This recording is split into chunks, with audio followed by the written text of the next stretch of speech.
It's an American conundrum. Hi, I'm Scott Ott, and this right angle is brought to you by the members at BillWhittle.com. I'm with Stephen Green and Bill Whittle. And gentlemen, one of the members at BillWhittle.com, a gentleman named Michael, who I think is one of our newer members, raised a question on a recent episode of Bill Whittle Now that dealt with the U.S. women's national team lawsuit against the U.S. Soccer Federation because of unequal pay. And I will provide a link to that episode in the description below. But it was interesting. During the course of the episode, Bill was talking about Megan Rapinoe and some of the other players on the women's national team. And he criticized them as being ungrateful to, quote, the country that has made her rich. And Michael, our member, asked how you square that idea of the country that has made them rich with what President Barack Obama, the phrase he famously used, which was, you didn't build that, meaning if you're a business person, you've got a successful business. Well, you didn't build that because there were many others involved in the making it possible for you to have that successful business. And gentlemen, this is not a critique of Bill. We do these shows extemporaneously, and he speaks off the cuff and extemporaneously during the course of these. At the same time. And but I just thought it was a fascinating question, Stephen Green, because I think there is a real sense in which Americans feel an obligation, a debt of gratitude to their country, some of whom have been, people have felt it so deeply they've been willing to die for it or go to war for it. And yet there's also this streak of rugged individualism that says, I don't need nobody, I don't need nothing, I can do it myself. How do you square those two ideas, and how do you think we can move forward in a dialogue with people who are on one side, frankly, or the other? Well, I'll get to that at the end. I'm not sure their sides are as distinct or maybe as sidey as you seem to imply. But I want to focus first on that Obama, you didn't build that, because he wasn't just talking about the country in general and other people and other businesses that help make your success. He was speaking specifically about all those things our tax dollars fund. Mostly he was talking about the infrastructure. Well, if you didn't have the roads government built, you never could have gotten your product to market. Well, government didn't build those roads. The taxes were taken from people and then given to contractors, private contractors, to build the road. It all starts with the individual who's got the product or the idea or the service to make the money, to generate the wealth. That comes first. Government tax dollars don't magically appear, and roads don't get magically summoned because some big chief waved his wand or anything like that. So let's be clear on what Obama was talking about and why he was so very, very wrong. Well, he was talking. That said, I think there's a sort of an idea of gratitude. If you got rich the old-fashioned way in a kleptocracy, which unfortunately would include a lot of African nations, some Southeast Asian nations, Russia has really fallen into that trap again, unfortunately, then you owe fealty to whoever the big chief of your country is, because your wealth exists at their discretion. And that's why you've got the system of either, baksheesh or bribery or whatever it is, but the money's got to go up the chain in order to keep the powers that be pleased. And so you often find that people in these countries tend to promote a certain sort of nationalism. I'm using that in the non-American pejorative sense of the word. If you go to a relatively free country like Britain, it used to be much freer, but even when Britain was much more free, your accomplishments didn't really count to Britain until you'd been knighted by the king or the queen. You got your official seal and you got dabbed with the sword and all that. And that was your way of showing that even though you were incredibly successful, it is due to the monarch who is sovereign. Well, in this country, the people are sovereign. We don't owe anything to any other particular bigwig in this country. We don't owe the president our automatic respect. We're not trying to please President Trump or President Obama or whoever it happens to be. We don't have a monarch who has to bless our achievements to make them somehow more real or count or anything like that. But we do owe, I think, a gratitude to the idea of this country, because America isn't a place, as we've discussed before. America is an idea, and that idea is one of liberty. So if you produced your wealth, if you created your wealth, if you made your way in a free country, in a country that allowed you to do this because it is based on this idea of liberty, then you at least owe it to the idea of America to support that idea. If you're somebody who's made your wealth in free markets and you preach statism, then you're a big fat hypocrite. You know, Bill Whittle, it's an interesting concept that Steve suggests there, because I agree with him that there's this idea that people to this day come from around the world so that they can be part of this experiment, so that they can, and many of them, frankly, coming over here so that they can make their wealth. They can become rich in the United States of America in ways that they couldn't anywhere else. And if you talk to especially immigrant families, first-generation families, you tend to hear an even stronger vein of that idea of gratitude, of a debt, of a willingness to serve because of what this, and they'll even use a phrase like, what this country has given me. And yet, to whom do you repay your debt to an idea? Because ultimately that idea was instantiated by some individuals, all of whom were politicians in the early days of our country, who framed a government, and it's now perpetuated. And so what's wrong with the idea of saying, you know what, it's because of the system of laws and the personal property rights and the laws of bankruptcy and the infrastructure provided by the common purse that it's even possible to do what you do here in the United States? How do you balance those two concepts? Well, first of all, this system was not developed by people who were politicians. None of them were politicians. That's why the system works so well. They were silversmiths, and they were brewers, and they were small town attorneys. They were plantation owners, farmers. They were just about everything except for politicians. And that just needs to be said right off the bat. The way you square it is to clarify. I don't think it needs much clarification, really, but to be honest with you, just let's talk about what I said about Whatshername, whose name escapes me, continues to escape me, and I don't need to remember it. But look, when I say that she should be grateful for the country that allowed her to get rich, let's take a look at her particular case.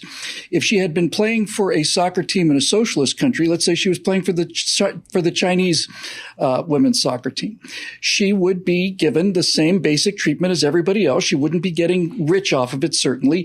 She would undoubtedly get better housing and better food, and as long as the team won, she'd be getting the benefits that accrue to you in a socialist society, but personal wealth is not one of them.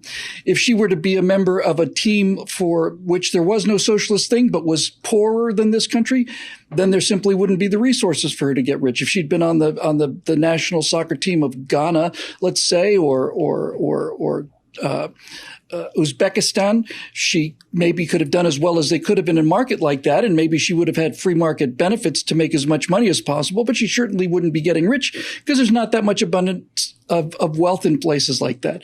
It really is pretty much unique to the West and virtually unique to America. So when you say what's the contradiction, I don't see any contradiction. If you want clarification, I suppose I could have said she should be grateful to the country rather than saying the country that made her rich. She should be grateful for the country that allowed her to get rich because of its political system, the country that got out of her way, the system that allowed her to basically make the best deal she could for herself as an individual, the system that allowed her to use the market for competitive bidding, the system that allowed her to keep things like endorsement money, which is all free enterprise and all of it is capitalism, all of that stuff. But when you really want to understand the essence of what I'm talking about and why people fight and die for this idea, let's talk about the American dream. The American dream is unique. And when I say unique, it's not unique as if it's just the American dream versus anybody else's dream. There are no other dreams. No one talks about the Chinese dream. There is no British dream. There is no Spanish dream. There's the American dream. The American dream is a very simple idea. The American dream is that there exists in the world a country designed for individuals that allows them to live their own lives free from most forms of oppression or coercion or anything else. The American dream is pretty much summed up in the idea that if you work hard, you can buy a house and live with a little house with a little picket fence. And why is that important? Well, that house is yours and that property is yours and you are sovereign in that property. And the police can't just come into that property because they feel like it, and they can't just take it away from you. And your rights to say what you want to say, and your right to stamp on the American flag if you're a member of the American women's soccer team, that right is protected as well. And so all of these things are unique. And when you talk to people from other Western countries, West Germany or Britain or whatever, more and more you find that the intellectuals in that country stand in awe of the First Amendment because their speech has been restricted by the government. There's nothing that they can do about it. The government issued them those rights. They can take them away. The entire idea of America is, no, we don't have to listen to what the government says. The government can't take away my right for freedom of speech because they didn't give it to me in the first place. I entered the world with it. This is the theological and philosophical construction of America. And it has allowed a woman who has a great deal of athletic skill and exceedingly bitter and small-minded aspirations, a person who understands nothing about how the world works, a person who criticizes the country that has allowed her the kind of success she's had, and then goes on to basically spit on the flag of the country that allowed this to happen. That's her right. It's my right to make sure that I don't ever spend any money on American women's soccer, and I don't. And it's also my right to criticize her for this contradiction and this hypocrisy, which is really nothing more than narcissism. The reason the subject came up in the first place was that she was among the women who were suing because they didn't feel like they should be paid less than the men. And we find out that, well, first of all, the men they were both offered the same choice of deals. The men took one deal, the women took the other. The men chose wisely, the women didn't. So grow up, you made a bad decision. But beyond that, we also talked about the fact that in the market, look, people talk about the market, and so the market is very simple. The market is freedom. The free market is not just about free trade. The free market is about freedom. And what I mean by that is it is the freedom for you to decide what kind of athletic shoes you want to wear, what color, and how much you're willing to pay for them. It is entirely up to you. You know who sets the price of Air Jordans? We do. The public sets the price of Air Jordans. If they're $200 sneakers, they're $200 sneakers because they don't cost $200 to manufacture. They're $200 sneakers because there's enough people willing to pay $200 for those sneakers. If they raise the price to $300, they would sell fewer of them. If they lowered the price to $50, they'd sell more but not make as much profit. We determine what that price of those sneakers is, the same way we determine the price of everything else, because the price is what we're willing to pay. And all of this is built into the system that she denigrates and which she claims is holding her back. She claims that the system is so badly constructed due to sexism that she's not getting as much money as male players, to which I responded on that show and to which I respond now. Well, if you want to make as much money as male players, maybe you ought to be part of a football team, a soccer team that can beat a bunch of 15-year-old boys who were put together in a scratch contest just to warm you up. They beat you, 4-1? If you can't beat a bunch of 15-year-old boys from a Catholic school in Texas or whatever it was, maybe you aren't supposed to make as much money as the best soccer players in the world.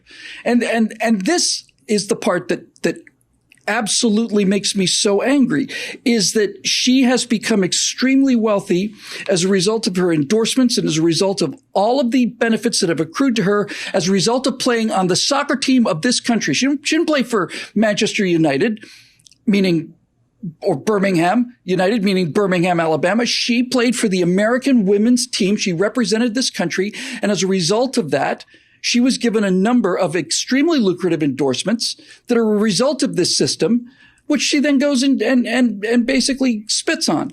So to hell with her. Seriously, to hell with her. She disgraced the country. She disgraced the team. She disgraced her teammates, and she damaged women's sports in this country. So she can be a rich capitalist, and if she's not as rich as she wanted to be, it's not because of sexism. It's because you don't play as well as the men do. And if you did, you'd be making as much money as them. So there you go.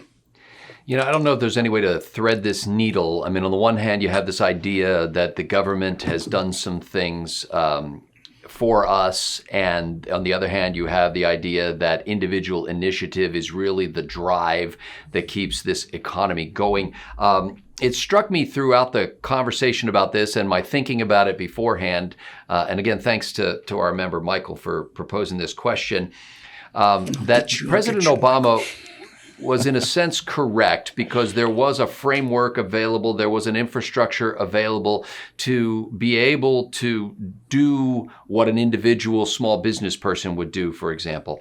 But I think both Megan Rapinoe on the U.S. women's national team and President Obama missed something crucial in this whole recipe, because this is known as the land of opportunity. And that infrastructure and those laws and that government are there for everybody. But not everybody takes advantage of the opportunity.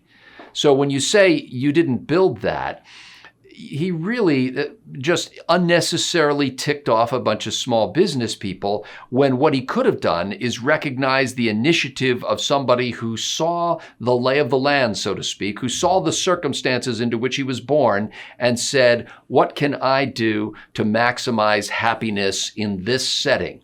If part of that is being able to have roads over which my trucks can deliver products to customers so that therefore I can make a profit on those products, so much the better.